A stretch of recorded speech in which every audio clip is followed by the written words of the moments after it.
Do you believe that leadership influence with purpose? So, yung pagiging isang leader, ito ay hindi biro, hindi babasta. Marami kang dapat aralin, marami kang dapat tingnan, at maraming dapat isaalang-alang bago ka maging isang leaders. And become a leader is not easy.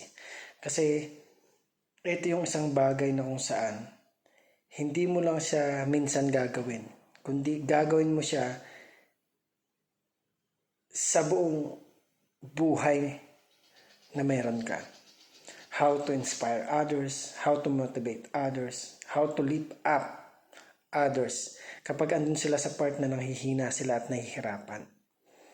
So being a leader is, again, not easy. Marami tayong dapat gawin, marami tayong dapat patunayan, marami tayong dapat ipamalas sa kanila na makukuha nila at madadala nila kapag andun na rin sila sa part na gusto nilang maging leader o marami na silang natutunan na pwede na rin nilang i-share dun sa iba.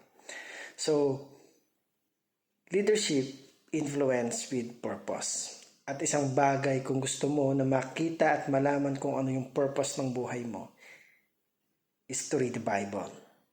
Lahat ng tanong o katanungan na meron ka, lahat yan nasa Biblia.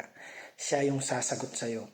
Dahil sa Biblia, dito nakapaloob ano ba yung layunin, ano ba yung purpose ng buhay ng bawat sa atin, bakit tayo nabubuhay.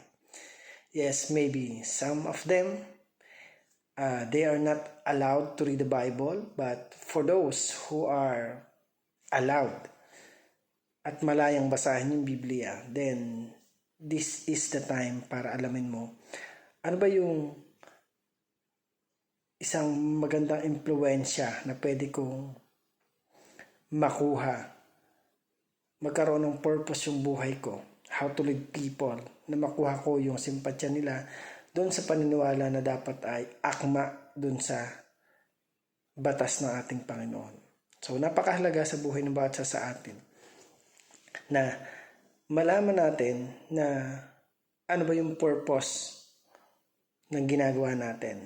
So as a leader, papaano mo ba lakaran, papaano mo ba pahalagahan yung mga taong nasa paligid mo. Kasi it's depend on your action bago mo makuha yung tiwala ng iba. It depends how you lead the people para makuha mo yung tiwala at para may input mo yung gusto mong sabihin sa kanila. So, always remember that being a leader is not easy. But if you totally motivated na gawin yung isang bagay para ma-share yung kakayahan na meron ka, yung dunong na meron ka, it doesn't matter na may mga tao na hindi sang-ayon sa'yo.